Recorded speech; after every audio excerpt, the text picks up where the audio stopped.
Happy Navratri to all.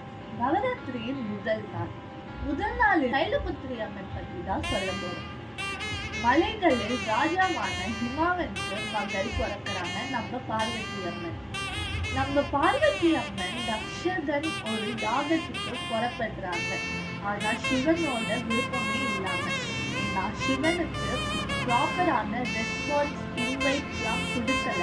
But இருந்தாலும் சிவன் சொன்னாரு, பரவாயில்லமா நீ போயிட்டு வாமா அப்படின்னு அனுப்பி வைக்கிறார். தக்ஷகன் நடந்த யாகத்துல பார்வதிக்கு ப்ராப்பரான மரியாதை கொடுக்காததுனால அவங்க கோவப்பட்டு அவங்க அங்கேயே தீ குடிச்சிட்டாங்க.